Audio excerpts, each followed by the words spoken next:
Good morning fifth standard student. रिमझिम कक्षा 4 के लिए हिंदी की पाठ्य पुस्तक। बच्चों, इस पाठ में से हमने पहला पाठ पढ़ा है, उसका नाम है राख की रस्सी। इसका नाम है राख की रस्सी। तो ये पाठ मैंने आपको पढ़कर सुनाया था और समझाया भी था। ये हमारा पाठ यहाँ हो गया है। तो बच्चों, इस पाठ में हमने क्या सीखा? तो लोनपोगार एक मंत्री था। किसका मंत्री था? सौगन व सैन गोपों के मंत्री थे। और वो कितने? 32वें मंत्री थे। और लोनपोगार एक चालाकी और हाजिर जवाबी के लिए दूर दूर तक मशहूर थे। उनकी होशियारी के सामने कोई भी नहीं टिकता था।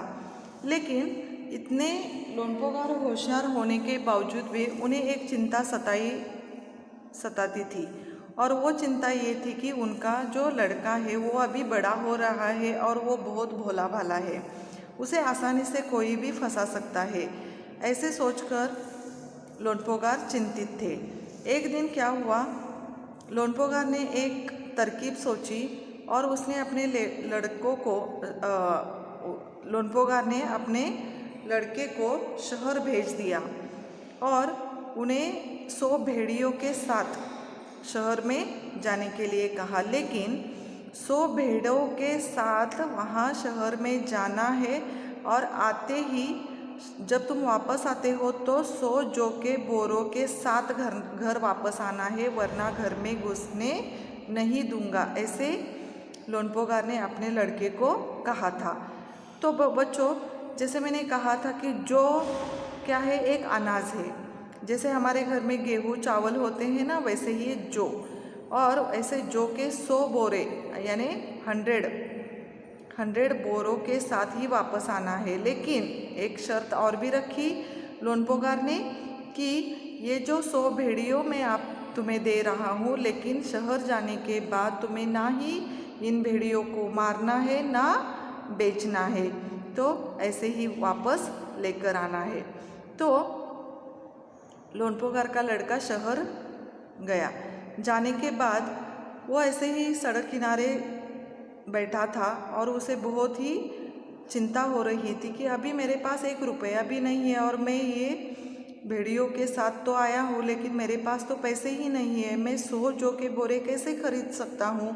ऐसे ही सोच विचार कर वो लोनपोगार बैठा था। तो उसके सामने एक लड़की आ गई और लोनपोगार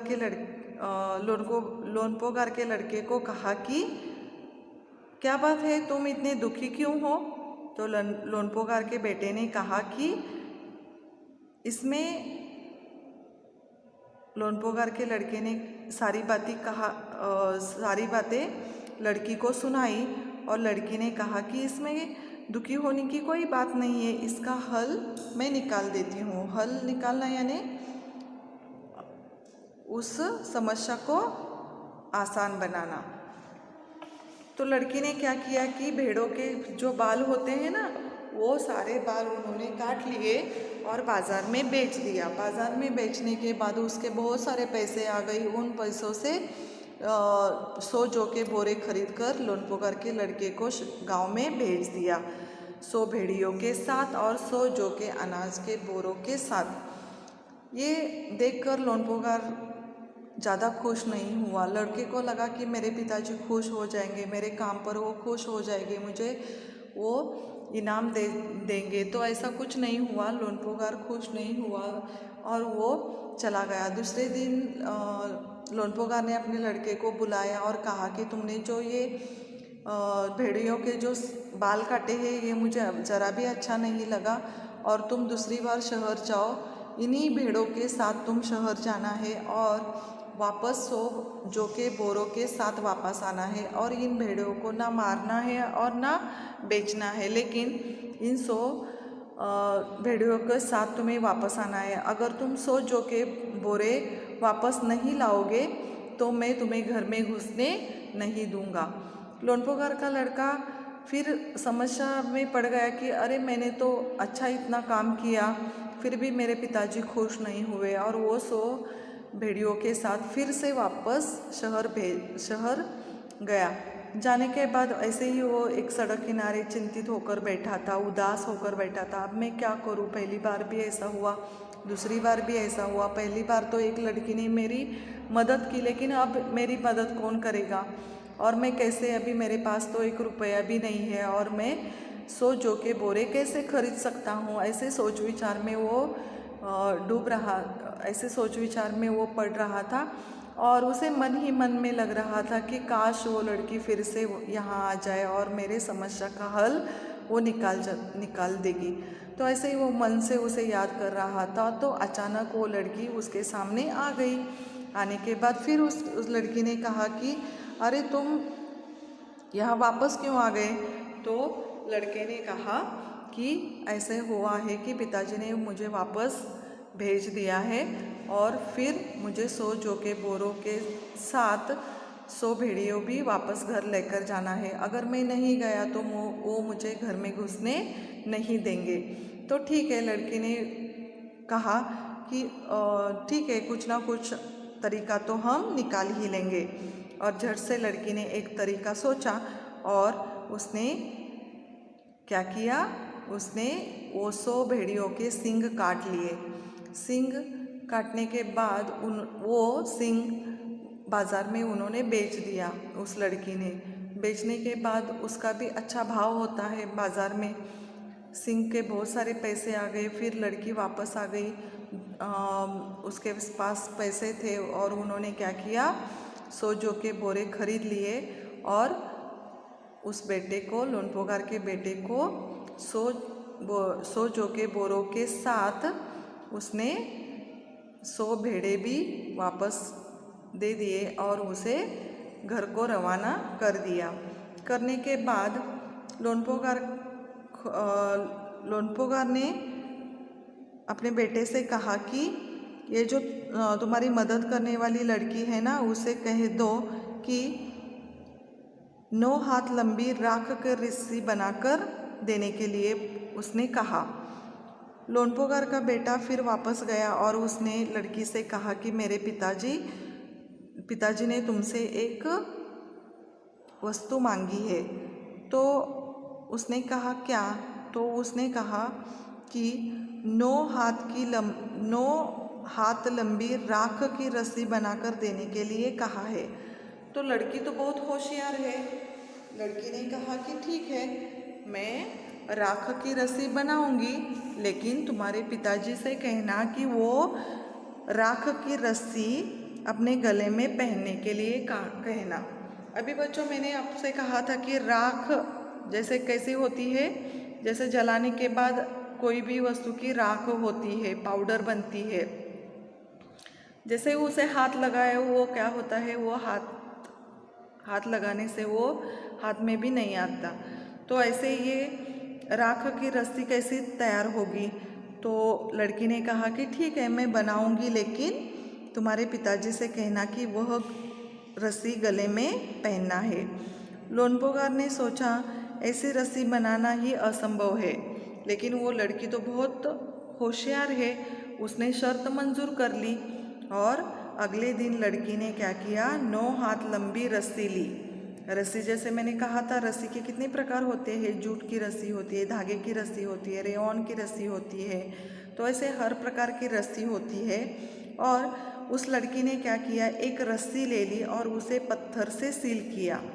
जैसे कि देखो बच्चों, एक बड़ा सा पत्थर उसने ले लिया, और पत्थर पर उसने वो रस्सी लपेट ली। लपेटने के बाद रस्सी तो सूखी होती है, और उसने क्या किया, उस रस्सी को जला दिया। जलाने के बाद उसी पत्थर पर जैसे रस्सी लपेटती हो ऐसे ही आकार की वो रस्सी जलकर भी वैसे ही दिखाई दे रही थी। तो वो रस्सी उस लड़की ने क्या की, जलाई हुई रस्सी जो है, उस पत्थर के ऊपर जलाई हुई रस्सी जो है उसके सिर्फ रेसे ही बने हुए थे। तो लड़की ने क्या किया कि वही रस्सी लोनपोगार के लड़के को दिया और कहा कि ये लो 9 हाथ लंबी राख की रस्सी और अपने पिताजी से इसे पहनने के लिए कह दो। तो लड़की लोनपोगार के पास वो लड़का आ गया और उसने उसे दे दिया। तो लोनपोगार चकित रह गया और उसने तो सोचा भी नहीं था कि ऐसी राख की रस्सी बनती है, और वो तो हाथ लगाना ही मुश्किल था, तो उठाना ही मुश्किल था, तो पहनना तो दूर ही था, हाथ लगाते ही वो टूट जाएगी। लेकिन लड़की की समझदारी, होशियारी, चालाकी देखकर लोनपोगार दंग रह गया और उसने ज़्यादा वक्त न गवाते हुए अपने बेटे की शादी उस लड़की से धूमधाम से कर दी। ठीक है बच्चों, समझ में आ गया पाठ। तो इसके बाद हम देखेंगे प्रश्न और उत्तर। ओके, तो यहाँ देखो पान नंबर 8 पर भोला भाला, यहाँ कुछ चिन्ह देते हैं और उसी से हमें क्या करना है, प्रश्न और उत्तर लिखने हैं। पहला प्रश्न है, तिब्बत के मंत्री अपने बेटे के भोलेपन से चिंतित रहते थे। तिब्बत के मंत्री अपने बेटे के भोलेपन से चिंतित रहते थे।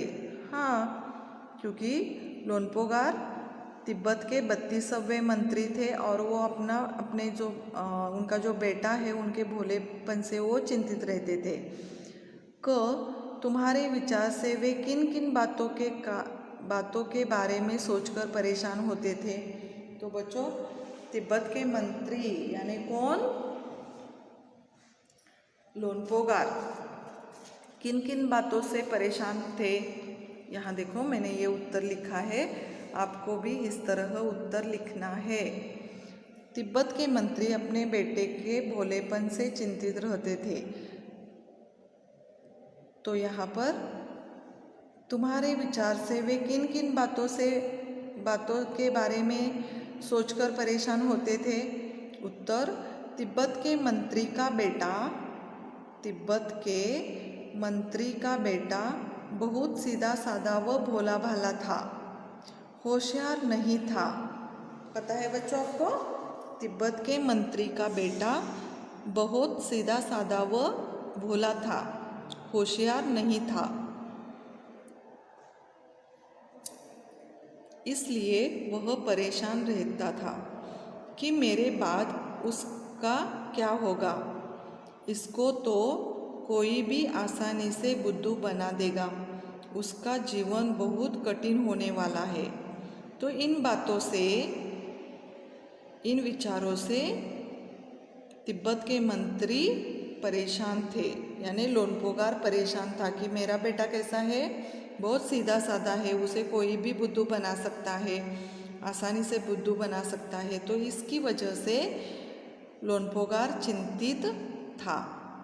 प्रश्न दूसरा, तुम तिब्बत के मंत्री की जगह होती तो क्या उपाय करती। तुम अगर मंत्री यानी तिब्बत के मंत्री लोनपोगार की जगह होते तो तुम अपने बेटे के लिए क्या करते। उत्तर, यदि मैं तिब्बत के मंत्री की जगह होती तो मेरे बेटे को बहुत प्यार व समझदारी से समझाती।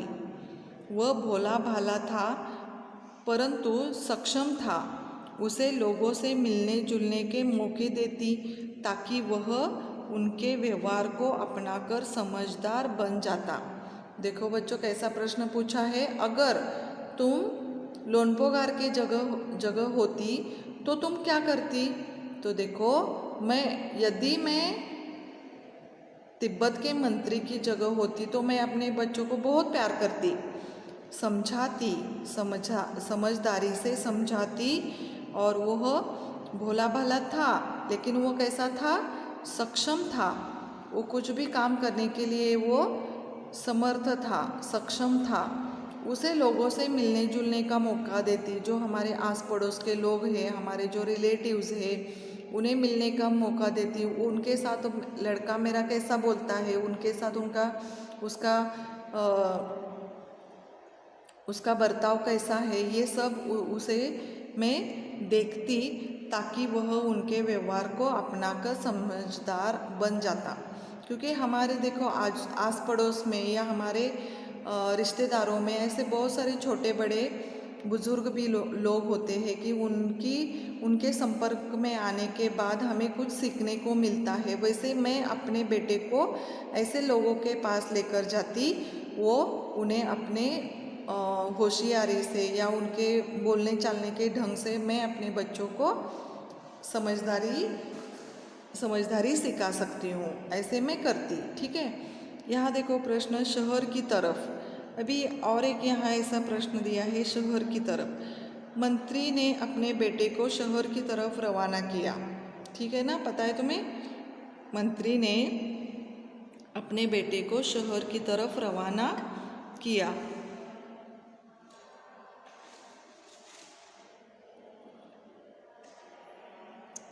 मंत्री ने अपने बेटे को शहर क्यों भेजा था? मंत्री ने अपने बेटे को शहर क्यों भेजा था? इसका उत्तर यहाँ है, देखो बच्चों। मंत्री अपने बेटे को जीने की कला व जीवन में आने वाली मुश्किलों से सामना करना सीखना चाहता था। उसे अच्छे और बुरे में अंतर करना बतलाना चाहता था। साथ में उसकी सूझबूझ की परीक्षा भी लेना चाहता था। इसलिए उन्होंने अपने बेटे को शहर भेज दिया। तो बच्चों, पता है आपको कि मंत्री यानी लोनपोगार ने अपने बेटे को शहर क्यों भेज दिया? क्योंकि जीवन में आने वाले हर समस्या मुश्किल वो आसानी से सामना करना सीखे। अच्छे बुरे लोग जो बहुत सारे हमारे आसपास होते हैं, तो उनसे हमें कैसे बोलना है, उनमें बुरे लोगों में कैसे अंतर करना है, और उनके साथ उसकी सूझबूझ की परीक्षा भी लेना चाहिए था। तो इसलिए इन सारे कारणों की वजह से लोनपोगार ने यानी मंत्री ने अपने बेटे को शहर भेजा था। ओके, उसके बाद देखो बच्चों, उसने अपने बेटे को भेड़ों के साथ शहर में ही क्यों भेजा? ये भी सवाल आ सकता है कि मंत्री इतना होशियार है, चालाक है, हाजिर जवाब है, तो उसने अपने बेटे को भेड़ों के साथ ही शहर क्यों भेजा? तो उत्तर देखो बच्चों, मंत्री ने अपने बेटे को शहर इसलिए भेजा होगा ताकि वह अधिक लोगों के संपर्क में आए। वह जितने अधिक लोगों से मिलना, उसे उतने ही प्रकार अच्छे और बुरे अनुभव प्राप्त होते। इन अनुभवों के आधार पर वह सच्चे और झूठे लोगों में फ़र्क करना सीखता।